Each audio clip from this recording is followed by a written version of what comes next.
Day of the Giants by Lester del Rey. Lester del Rey was an unusual dude. He was born in Saratoga Township, Minnesota in 1915 with the name Leonard Knapp. Why would a person of German heritage wish to present himself as being of Spanish or Latin American origin in 1930s America? Were pulp fiction publishers encouraging diversity among their authors? Who knows?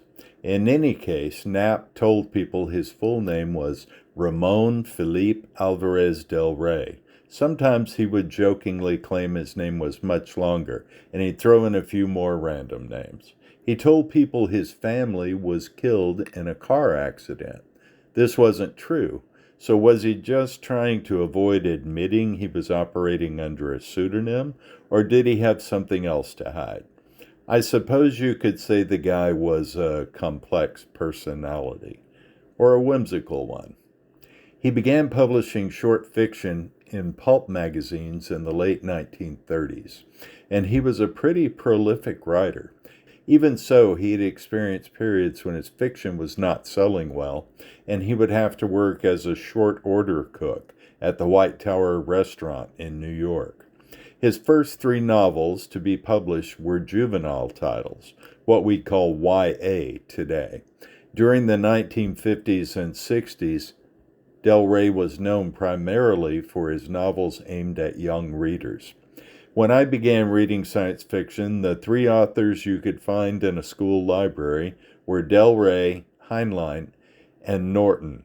Day of the Giants was first published as a novella in the December 1950 issue of Fantastic Adventures under the title When the World Tottered. It was the cover story, and the magazine featured a brightly colored painting of a sword-wielding Valkyrie riding her trusty steed among the stars. Del Rey has taken Norse mythology and applied it to the modern world just after atomic warfare has caused nuclear winter over most of the planet. People in America are struggling to survive.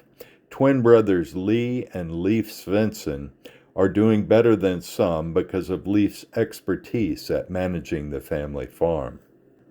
The first indication that something strange is happening is when members of the farm community begin seeing large blonde women on massive horses flying around the gloomy skies and singing unearthly songs. These are Valkyries, as any Norse mythology or Wagner lovers might realize, but naturally the farmers are a bit amazed and confused. A worldwide battle between the Norse gods and a race of giants is about to occur. The fate of Earth will be determined by who wins. Thor, Loki, and other figures from Norse mythology are scouring the planet for badass humans worthy of fighting alongside the gods in this epic war. Thor grabs Lee because he truly is a badass. Lee's the sort of guy who is full of testosterone, has no trouble attracting beautiful women. Leif, on the other hand, is a kinder, gentler sort, and probably a bit more intelligent and innovative than his brother. Loki, the trickster god, snags Leif and tries to pass him off as Lee to the gods back in Valhalla. At the time this book was written, there were a number of SF stories about humans transported to strange realms where they used their scientific knowledge to create weapons or other instruments of survival. Something along the lines of Mark Twain's A Connecticut Yankee in King Arthur's Court. Once the twin brothers are in Valhalla, the story becomes a sort of soap opera about the personality conflicts and turbulent romances that arise while Leif teaches the dwarves how to make hand grenades and exploding arrows. In 1964, when the story was released as a paperback by Airmont Publishing, they did away with the Valkyrie on the cover. Instead, we have an illustration of Leif and the goddess Fulla in silhouette as flying saucers decimate a city with laser weapons. Del Rey was definitely a competent writer. though his prose rarely rises above the level of standard competency. He is no prose stylist, and his plots rarely contain a wow component. Some might call him a hack writer. Maybe he was. I don't know.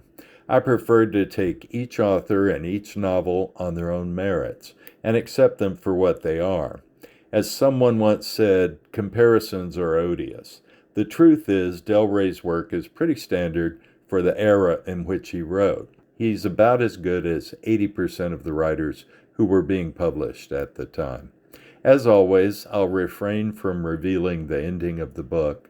Though I can't give the story a really high rating, I'd never discourage anyone from reading it, especially as an example of the sort of SF prevalent in the years immediately following the Second World War.